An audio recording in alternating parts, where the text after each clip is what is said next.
अस्सलाम वालेकुम। कल उम्मीद करता हूँ फिट होंगे, बेहतरीन होंगे, अपनी लाइफ अच्छे से एंजॉय करोगे हम तीनों की तरह। श्री कृष्ण एपिसोड 3 और सेकंड पार्ट है। और लाइक शेयर सब्सक्राइब कर दें। स्ट्रेट करते हैं वीडियो की तरफ। इनका नाम है राणा मोहम्मद अली, मोहम्मद समीर खोखर, गली शक्लानी पास हो गए। स्टार्ट। आपने मुझे बुलाया महाराज? हाँ। क्या यह सत्य है कि तुम देवकी का वध करने जा रहे थे? जी हाँ, यह सत्य है। तुम्हें लज्जा नहीं आती इस बात को स्वीकार करते हुए? ऐसा महापाप कोई सोच भी नहीं सकता। एक स्त्री, फिर बहन, उस पर तलवार उठाते हुए तुम्हारे हाथ नहीं कांपे? धर्म का कोई विचार नहीं आया तुम्हें? सबसे बड़ा धर्म है अपने प्राणों की रक्षा करना। इसलिए यदि मुझे किसी से भी अपने प्राणों का भय होगा, चाहे वो स्त्री हो या बालक, उसका वध करना ही मेरा सबसे बड़ा धर्म है। ऐसे जघन्य पाप का केवल संकल्प करने पर हम तुम्हें प्राणदंड भी दे सकते हैं। हमारी दया और पितृस्नेह का अनुचित लाभ उठाने की चेष्टा कभी न करना। लाभ मैं नहीं उठा रहा हूं महाराज, मेरा लाभ आप उठा रहे हैं। आप जानते हैं कि जब तक कंस है तब तक मथुरा का राज्य सुरक्षित है। इसलिए हम तुम्हारी हर अनुचित बात मान लेंगे। नहीं कंस, ये तुम्हारी भूल है।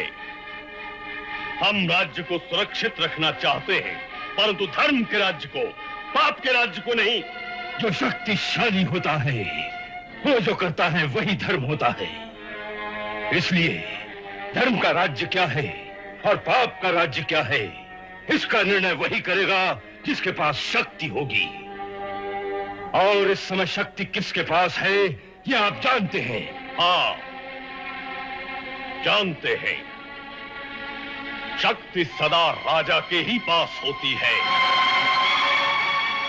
तुम सेनापति अवश्य हो, परंतु मथुरा की सेना राजभक्त है, राजद्रोही नहीं। इसी शक्ति के भरोसे पर हम आज्ञा देते हैं कि देवकी और वसुदेव के महल के चारों ओर जो तुमने पहरा बिठा दिया है वो आज ही हटा दिया जाए। हम और कुछ तर्क सुनना नहीं चाहते।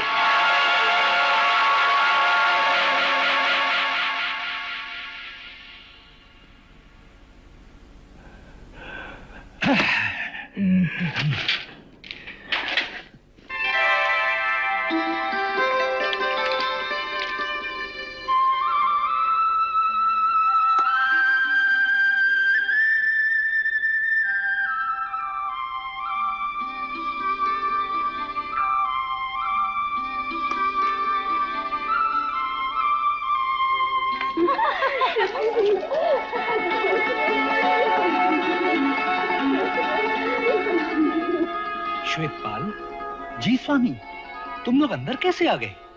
सैनिकों ने तुम्हें रोका नहीं? स्वामी, महाराज उग्रसेन ने कड़ी आज्ञा दी है कि आपके भवन से तुरंत सैनिकों को हटा लिया जाए और आपको स्वतंत्र कर दिया जाए।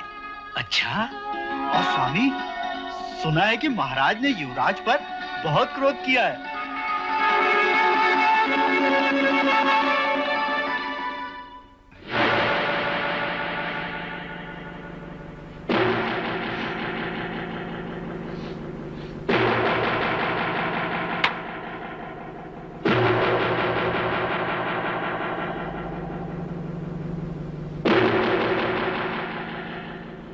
सबके सामने हमारे सेनापति का ऐसा अपमान, महाराज की इतनी हिम्मत क्या अक्रूर और सत्य आदि के बलबूते पर हो गई है? इन सब विष्णु वंशियों को बंदी बना लेना चाहिए। नहीं, ऐसा करना बहुत बड़ी भूल होगी।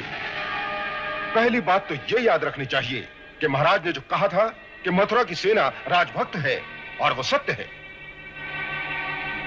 युवराज के निजी अंगरक्षकों के दस्ते के अलावा बाकी सेना महाराज के विरुद्ध कभी हमारा साथ नहीं देगी। तो फिर क्या हम सब चुपचाप अपमान सहते रहेंगे? हाँ हाँ युवराज, इस समय यही उचित है कि हम चुप रहें। इस बीच युवराज को कोई ऐसी युक्ति करनी चाहिए कि किसी दूसरे राज्य की सेना को किसी भी प्रकार से मथुरा ले आए। किसकी सेना? आपके दो मित्र हैं, महाराज बाणासुर और महाराज भौमासुर। वो किस समय काम में आएंगे? उनके राज्य की सीमा हमारे राज्य की सीमा से मिलती है। अब ये समय है उनसे सहायता मांगने का। चाणूर, तुम ठीक कह रहे हो। तुम्हारी बात विचारणीय है। हम कुछ ही दिनों में शिकार खेलने के बहाने मथुरा से कुछ दिनों के लिए बाहर चले जाएंगे और गुप्त रीति से बाणासुर और भौमासुर से मिलकर कोई योजना बनाएंगे।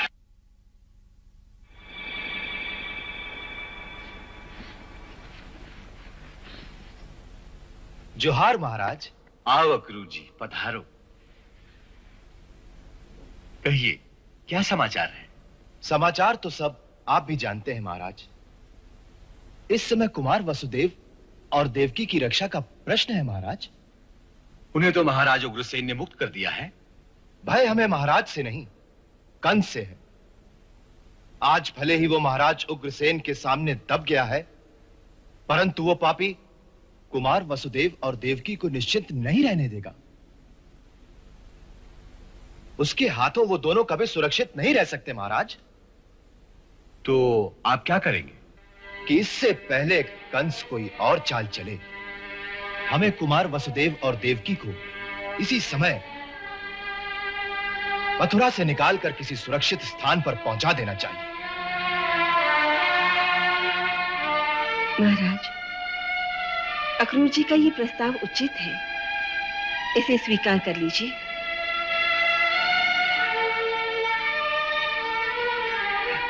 अच्छी बात है। तुम जाकर वसुदेव से कहो। परंतु वो आपकी आज्ञा के बिना नहीं मानेंगे। उसे कहो कि यह प्रस्ताव हमें भी स्वीकार है। जोहार महाराज।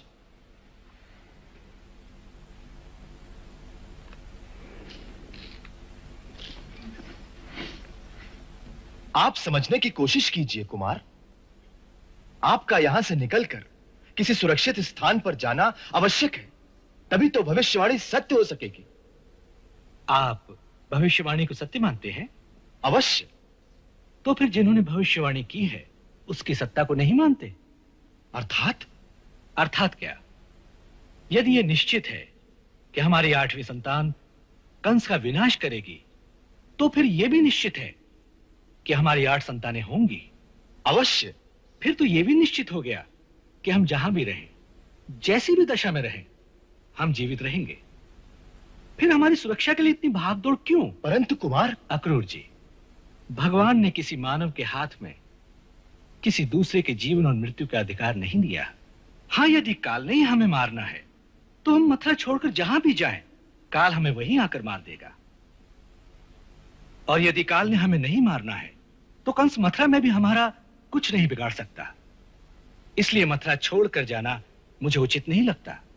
आप भाग्यवाद की बात कर रहे हैं, परंतु भाग्य भी तो मनुष्य के पुरुषार्थ से ही बनता है, और पुरुषार्थ करना मनुष्य का धर्म है।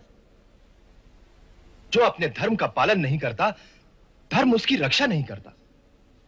इसलिए आप अपने धर्म का पालन कीजिए।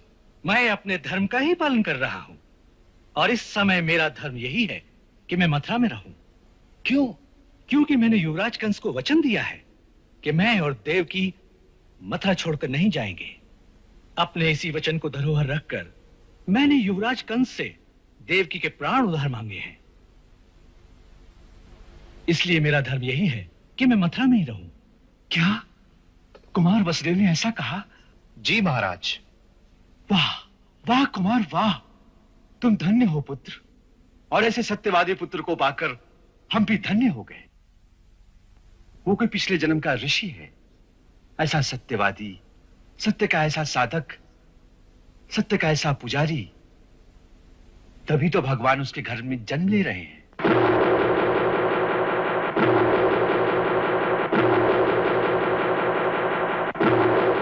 यदि महाराज तुम्हारे रास्ते के रुकावट बनते हैं कंस, उन्हें अपने रास्ते से हटा दो। ये कहना सहल है महाराज बाणासुर, लेकिन करना सहल नहीं। तुम सेनापति हो, सेना तुम्हारे अधीन है। हाँ, सेना हमारे अधीन है, लेकिन हमारी भक्त नहीं। मथुरा की सेना स्वामी भक्त है, और वो महाराज उग्रसेन को ही अपना स्वामी मानती है। इसका अर्थ यह है कि हमारे मित्र को किसी दूसरे की सेना की आवश्यकता है। लेकिन ये सैनिक मथुरा पहुंचेंगे कैसे?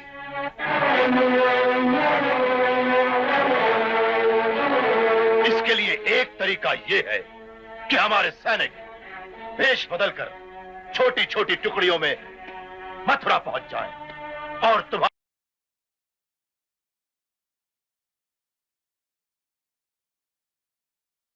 जी, यहाँ पर महाराज उग्रसेन जो हैं वो कंस के पिता हैं और उनको जब पता चला कि कंस ने इतना घोर पाप किया है, तो उन्होंने कंस को अपने दरबार में बुलाया और कंस की अच्छी खासी उन्होंने छित्रोल की और कंस को कह रहे थे कि तुम्हें शर्म नहीं आई कि तुम अपनी बहन को और अपनी बहनोई को तुमने जो है वो बंदी बना लिया है और उनके साथ तुमने अत्याचार करने की कोशिश की और उनके ऊपर तुमने कड़ा पहरा भी लगाया है, तो उस पहरे को हटाओ।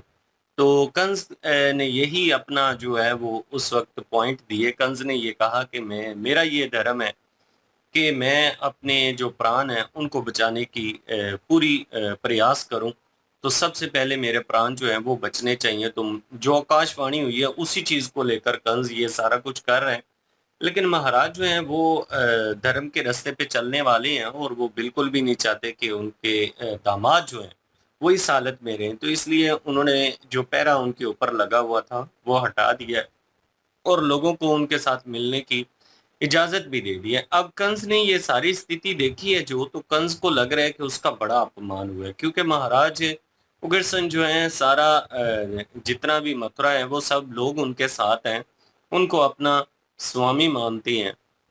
ये सेनापति है, लेकिन सेना जो है वो ज्यादातर जो ज्यादा साथ देने वाले लोग हैं ना, वो महाराज के लोग हैं। अब कंस के पास थोड़े लोग हैं, इसलिए कंस को अपने मित्रों की जरूरत पड़ी है। 2 असुर हैं, उनके पास वो आया है सहायता के लिए और वो यही योजना बना रहे हैं कि सेना जो है वो किसी तरीके वहां पे पहुंचाई जाए और उस माध्यम से महाराज जो है उनको वो बंदी बनाना चाहते हैं। वासुदेव जो है उनके पिताश्री ने वहां पे पैगाम भेजे अक्रूर जी के हाथों और वासुदेव जी से ये कहलवाया कि आप जो है वो इस तरह करिए कि अब तो आपको बंदी से मुक्त कर दिया गया है, तो अब आप वहां से वो स्थान जो है वो छोड़ दीजिए।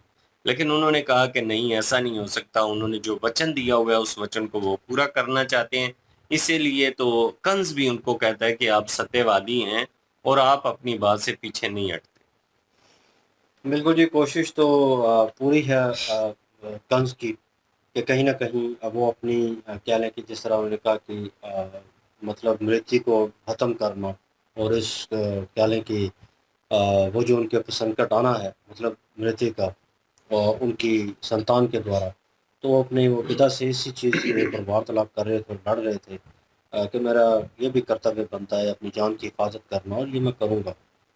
और लेकिन ये कि बड़े स्ट्रिक्ट वे से उन्होंने कहा कि तुमने जो किया है वो गलत है और महाराज जो है महाराज ही होता है, मतलब उन्होंने अपना ओहदा जो है वो उसे गिनवाया कि तुम सेनापति हो और जो बादशाह है वो मेरे हाथ में है और वो अभी भी मेरे हाथ में है, तो इस चीज़ को मत बोलो और तुम जहाँ पे हो वहाँ पे रहो। और उन्होंने एक किस्म का उसे स्ट्रिक्ट वे में कहा कि पैरा हटाया जाए और यह कहकर वो चले गए।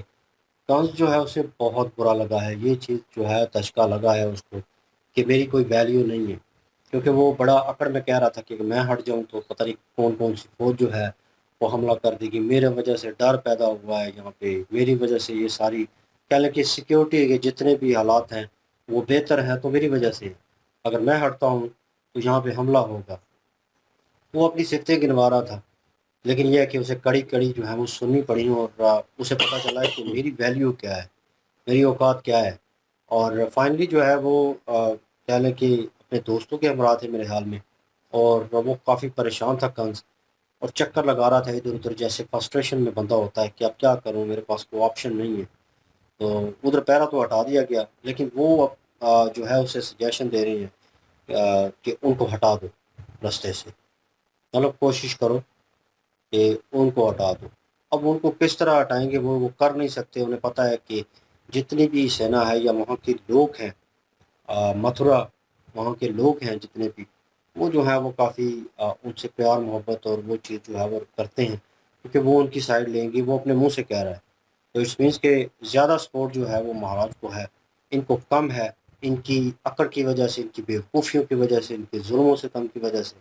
तो लोग जो हैं सिर्फ डरते हैं, इज्जत नहीं करते। तो इनको भी पता है। अब जो है जो 2 सुर थे उनके पास ये मौजूद हैं और उनसे वही वार्तालाप और वो मशवरा दे रहे हैं कि मतलब मथुरा में किस तरह जो है दूसरी सेना को लेके आएँगे, वो लोग किस तरह इंटर होंगे, मतलब सिक्योरिटी को तोड़ना। और उन्होंने कहा तुम तो कर सकते हो, तुम वहीं पे हो और महाराज को इस तरह ख़त्म कर सकते हो। उन्होंने कहा इतना आसान नहीं है, तो ये किसी और तरह करना पड़ेगा और किसी और सेना को जो है सौंपा जाएगा। अब वो मशवरा दे रहे हैं कि टुकड़ियों में वहाँ पे लाए जाएंगे मथुरा में, उनके अपने बंदे जो हैं जिन्होंने ये कार्य करना है महाराज के लिए, if I am not wrong, जहाँ तक सुनने को मिला है। तो वो महल में कोशिश करेंगे उन्हें मारने की। तो लेट्स सी, देखते हैं क्या प्लान इम्प्लीमेंट करता है जो है कंस।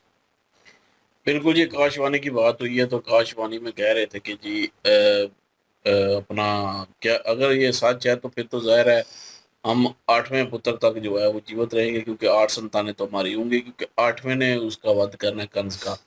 तो तब तक तो हमें जो है वो हम जिंदा रहेंगे तो तभी 8वां पुत्र होगा ना। तो चाहे हम मथुरा में रहें चाहे मथुरा के बाहर रहें, हम मतलब कि उस वक्त तक जिंदा ज़रूर रहेंगे। और भविष्यवाणी में ज़ाहिर है यही बताया गया आकाशवाणी में, तो उसी हिसाब से तो फिर 8वां पुत्र होगा।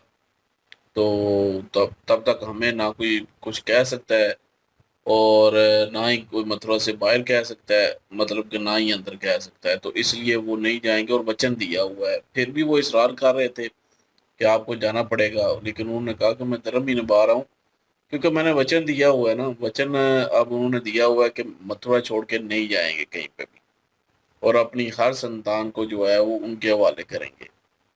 अब ये वचन तो दिए हुए हैं सिर्फ देवकी के जो है प्राण बचाने के लिए, उनके प्राण की जो है मतलब कि इस तरह कीमत अदा कर रहे हैं वो।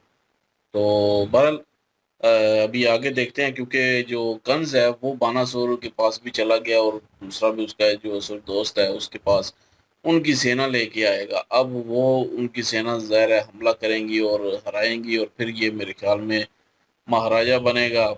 उसके बाद ये जुल्म और ज़्यादा करेगा। देखते हैं जी आगे। बिल्कुल जी, नेक्स्ट पार्ट में चलते हैं। लाइक शेयर सब्सक्राइब कर दीजिएगा। इंशाल्लाह मिलते हैं नेक्स्ट वीडियो में। क्या रखिएगा, दुआ में याद रखिएगा। तब तक के लिए अल्लाह हाफिज़, पीस।